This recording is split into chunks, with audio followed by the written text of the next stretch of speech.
Welcome to Inside the Practice. My name is Christopher Campagno. I'm here with David Stevens and Doug Sullivan of Stevens and Sullivan. Today we're going to talk a little bit about the VA disability claims process and why it takes so long.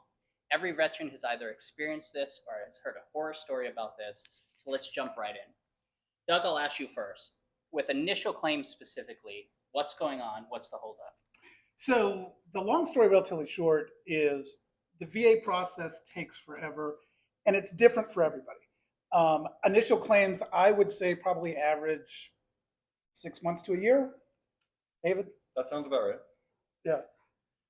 So is that the time from filing, or is it taking, ultimately, what can a veteran expect when they file an original claim timeline wise? Yeah, I think what they can expect is a few things. There will be a dead period of probably 2 to 3 months where they really don't hear much at all. Then they will most likely be scheduled for an exam, where they will have to probably go to a location where there's a contract examiner who will talk to them, interview them, and hopefully conduct a thorough exam to determine what their condition is, and then also to determine whether it's related somehow to their service. And I think that's part of what takes so long is the VA has to schedule these exams. The examiner has to actually fill out a report and get that back to the VA. Sometimes you can see those reports back in a week or 2 weeks. And then sometimes, it could take a month. It could take a couple months. Right. And honestly, it's always taken a long time. As long as we've been doing this, that's a pretty consistent time frame for a new claim. But it seems to be ticking to being longer rather than getting shorter. And I think, in my view, there's really three main reasons why the entire process has kind of slowed down. We can talk about each one of them, but the three big factors I think in the last few years that have impacted all of this is AMA, the Appeals Modernization Act in 2019. COVID in 2020 obviously had a big impact while we were still transitioning into AMA. And then since then, the PACT Act in 2022. Each of these alone would have probably increased the wait times, but they all kind of stacked on top of each other. And the VA has just not gotten out of that problem yet. The VA also, it's interesting, over the years, what they've done, we've been doing this for a while. I think I've been doing this about 20 years, but they will take these different initiatives to try and supposedly reduce time. And so 2017, 2018, they had that all hands on deck initiative. I don't know if you remember. And what they did is they diverted a bunch of resources into just going after initial claims. But it's like plugging holes, on the ship. You stick your finger in this hole and water spurts out somewhere else. You're sinking no matter what. Yeah, exactly. So, that's part of the issue is you have these big things going on, and then the VA is trying to direct resources, and it's not ever going to fix everything. Right. So what is one thing a veteran can do then with an initial claim to reduce the wait time as much as possible? What's in their control? In their control is first of all, getting it filed properly, making sure that the form itself, the 526 EZ form, that every block in that form is completed, including sections where they have to explain who their doctors are and tell the VA where to look for records. They want to be very clear about what it is they're asking for. I think that's a big problem we see in a lot of the claims that make it to us, possibly for appeals, is that they were never really clean claims to begin with. They were, maybe it was just a word written on the form that said back.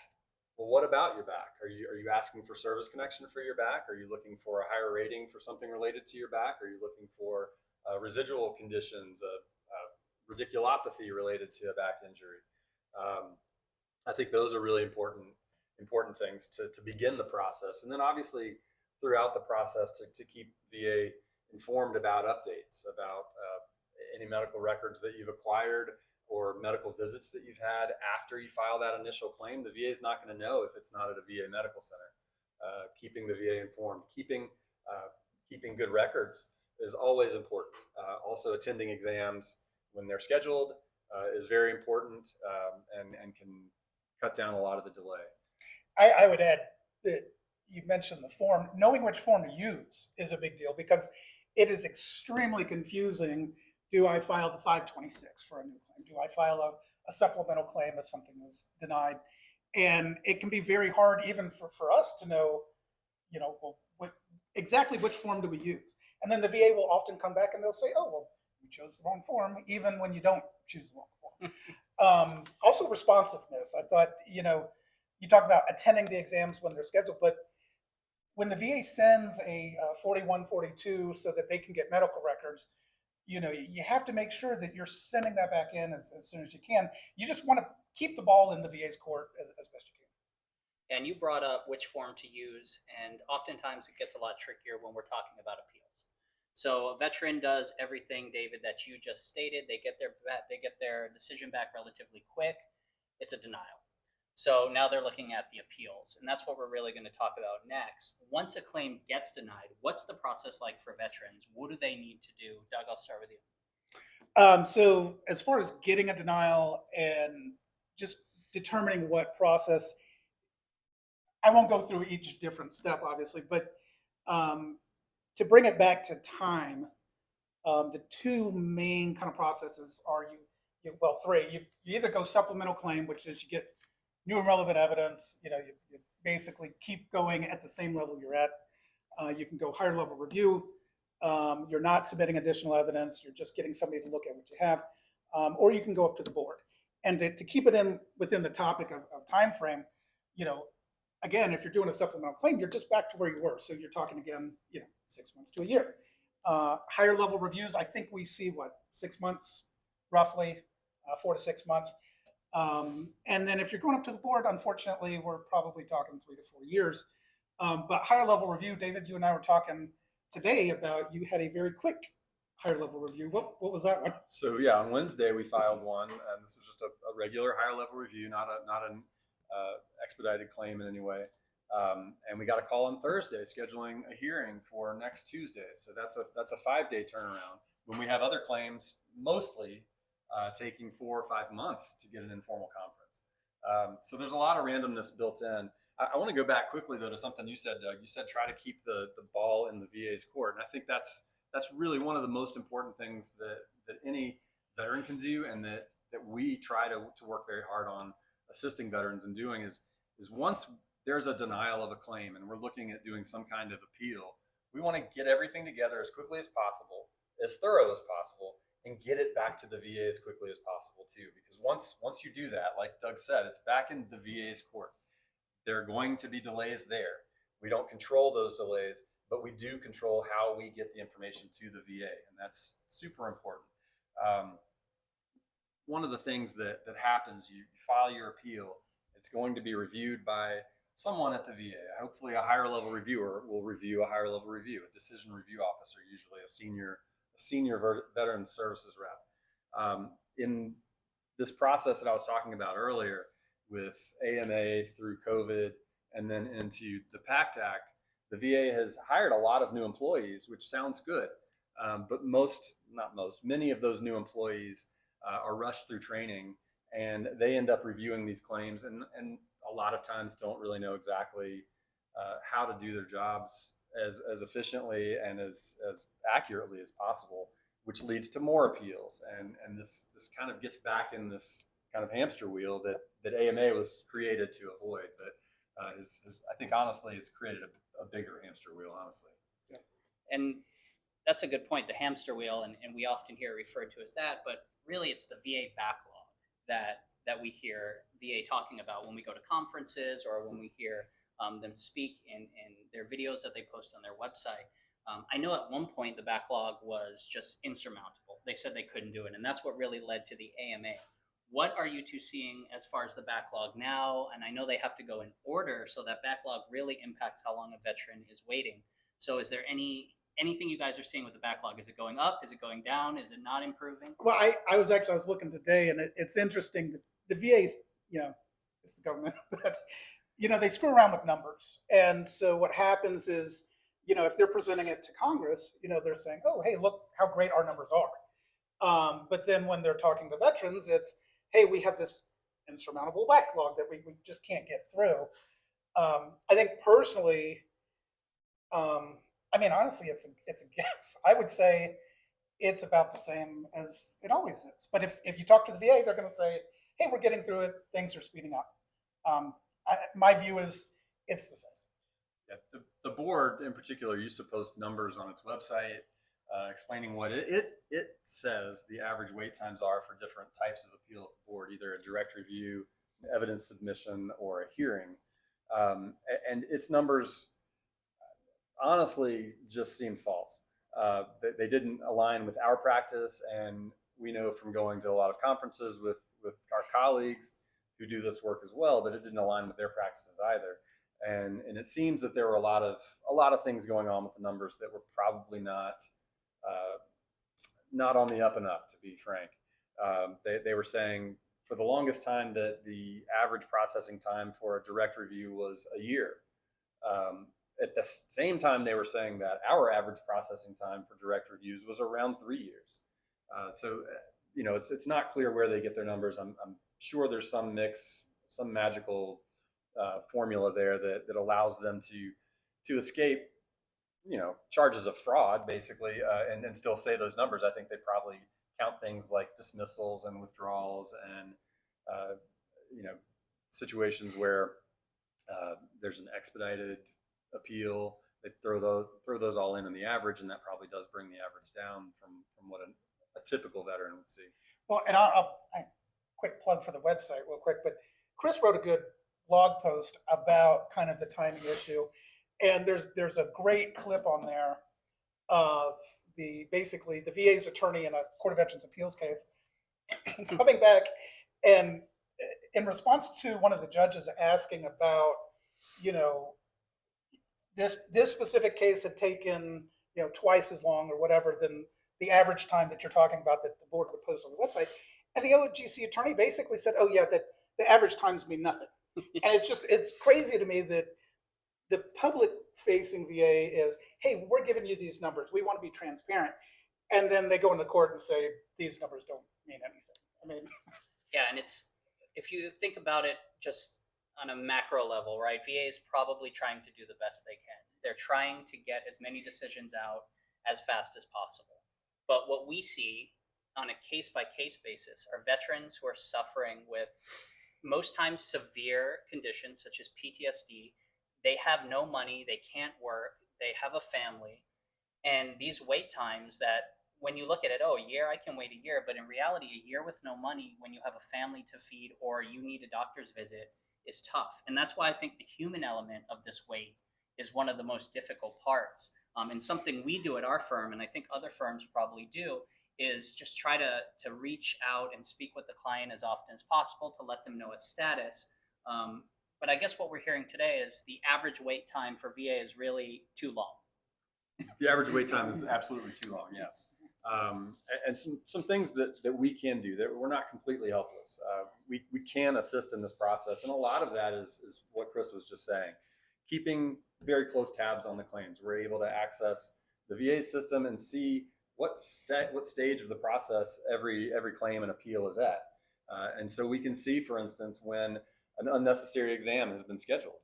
That's a big driver of these excessive wait times, we believe, is that the VA has, since the PACT Act, at least, and before, has scheduled a lot of unnecessary exams for things like getting a toxic exposure risk activity exam for someone who's claiming a knee injury related to service. We see these things all the time, and that's a driver of significant wait times, because that's going to add probably 2 months to any claim having an unnecessary exam. Yeah, at minimum, and then you probably still haven't had the correct exam. So a lot of what we do is try to stop those exams before they happen and make sure that the right exam is scheduled. We have some tools at our disposal that allow us to hopefully stop some of these errors before they happen. It's not always looking at them from beyond. Sometimes we can get ahead of it, and that's what we try to do in every case. Yeah, there are a couple things. There are requesting basically hardship at the lower levels, or you can also do like an advance on docket at the board level. However, there are very specific requirements that are, depending on who's looking over the file, can be very stringent, I guess, in what they're looking at and whether or not they're going to speed up the case. So, at the lower level, it's funny to me, but they have, if it's excessive financial hardship, if there's like a terminal illness, supposedly they'll speed it up, or 85 years or older. The funny thing to me about that is that if you look at the board, if you do an advance on docket, they have the same. They have, financial hardship, terminal illness, or 75 years or older. So it's just, interplay in the own same system, and they don't still have the same rules. But if you do have extreme financial hardship, but you've got to be able to show, you know, delayed mortgage, about to become homeless, bankruptcy, something like that, so that you can at least request that they speed it up. It's not that they will, but you can at least ask for it. Even when you get advanced on the docket, if you're going to the board and you want to sit in front of a judge and have your testimony heard, sworn testimony, advanced on the docket, how long is that taking? I think I've read somewhere that it takes them about 90 days just to review it, the motion to advance it on the docket. Then if they do advance it, I think I've seen the hearing itself can be pretty quick if you're waiting for a hearing. I've seen some with once they recognize the advance on docket and grant it, you can get a hearing within a month or two. However, that doesn't necessarily you're getting a decision. You won't get a decision that day, and you may not get a decision for 6 months or a year. So yeah, you're still likely a year away is, Right. is a reasonable time frame, even with an advance on docket at the board, because there's so many steps. There's, as Doug said, getting it reviewed, and then finally getting the hearing, and then you still have to wait to get a decision that may be issued by a judge who didn't even sit at the hearing. So there's a lot of built-in delays at the board, as there are at the agency level. So having a terminal illness, you could still wait a year, or being 85 years, still wait a year. And those are tough years. Yeah. Sadly, yes. yeah, we've had cases, unfortunate. I mean, very unfortunate, where I remember one in particular where we had the advance on docket. Veteran was terminal illness. We had letters from the doctor. Board grants the advance on docket. Had the hearing. Veteran passes before we get a decision. And what can you do? Yeah, it's not easy, and the wait times, it's an extra burden on a veteran that really already has so many burdens. It shouldn't be that difficult, and it is. And I think that's why we wanted to talk a little bit about this today, because it's hard to stomach an attorney telling you this could take 3 more years after you've already been denied and waited that initial 6 months to a year. And maybe appealed multiple times just to be told, okay, we're going to the board, see you in 3 years. And I agree, that's hard. And you know what I think is probably even harder for a lot of veterans to take is when they hear from someone, maybe even a representative at the VA, who tells them that it's going to take 1 year when they know it's going to take 3 years. So we believe in being transparent. And I think that's really important. It helps people manage their expectations and kind of know what's coming. If you need that money and you need that assistance this month, and you know it's going to take 6 months, then at least you have a little bit of extra time to plan how you're going to make it through that time. Whereas if you are told it's going to be next week and it takes 6 months after that, that's a lot harder to swallow. And one thing I wanted to go back to, David, you mentioned that we have tools at our disposal to kind of cut off maybe some bad exams before they happen. I think I just want to get into that a little bit more. Those are things that maybe we or other law firms have that veterans filing alone don't have. Can you explain a little bit of how we do that? Sure. So when we take on a new case, as you know, we file a 22A, it's called, a form that is a power of attorney form that gives us access to the veteran's entire file online through the Veterans Benefits Management System, which is a VBMS. That's the VA's kind of case management software. So we can see in real time everything that's happening in the case, including notes that are being prepared by the VSRs, the Veteran Service Representatives that are working on that case. And we can see what exams they're scheduling. And most times we can even see what questions they're going to be asking those examiners to answer. And that's where it really is important to review those and see if the examiner is asking the wrong question, then this is a pointless exam. Or if that exam is unnecessary altogether, then we at least have an opportunity to ask the VSR and to point out to them where the evidence is that they think that they need that may already exist in the file. And that can save a lot of time.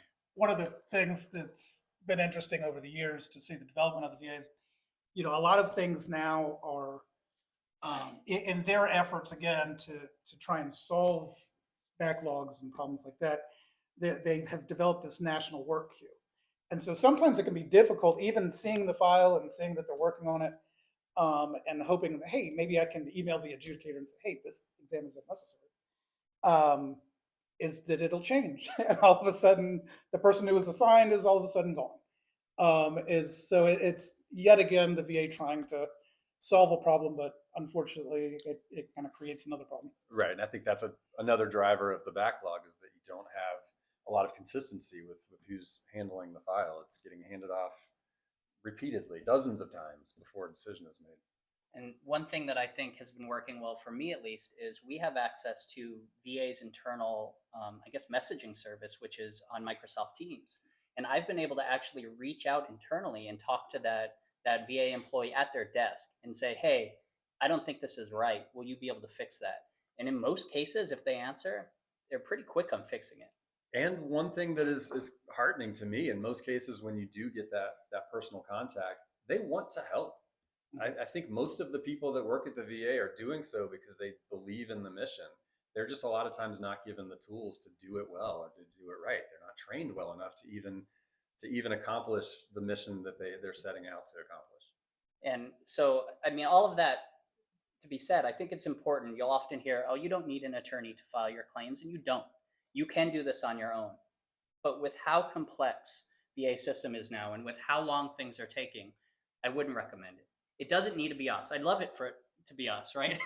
Obviously, we want to help you, but please find someone who has access to these tools, who can be seeing what's going on behind the scenes and moving things along. Otherwise, you're just in for a long wait, and often case for nothing. And I know we've been going about a little over 20 minutes now, so I do want to wrap it up. David, anything to add on time, how long things are taking, etc.?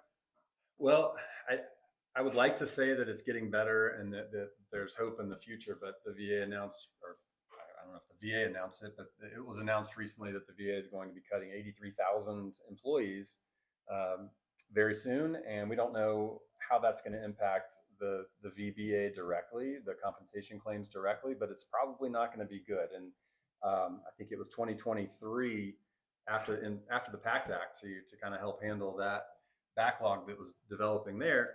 They added about 5% staff in early 23 that was supposed to help them with these hundreds of thousands of new claims. Cutting 83,000, no matter how they slice it between VHA and VBA, is not going to be good for these backlogs. So I would say it's probably more important than ever to have experienced help to get through this system. Yeah, I mean, I won't beat the dead horse, but I mean, it's the same thing. You need at least some sort of help, some sort of guide to get through the process, to make sure it's being done right. That's the best way to keep it as quick as possible, is to just stay on the right path. So yeah, and I would love it if you hired us to be your attorney. We want to help you, but even if you just have questions, reach out. Also, share your own experiences in the comments of this video, or if you want a topic for us to discuss next time we do our Inside the Practice videos, feel free to put it in the comments. And our plan is to do these about once a week or a few times a month, and really just casually talk about what's going on in VA and strategies that can help veterans and family and friends of veterans come together and get a successful outcome. So there are going to be ways that you can reach us. This comments are one, our telephone number, obviously, on our website. But I have to say it, please like and subscribe on our YouTube channel. That's one of the best ways to make sure that other veterans see us and get the help that they deserve. Well, David, Doug, thank you guys so much. And to everyone watching, thank you, and we'll see you again soon.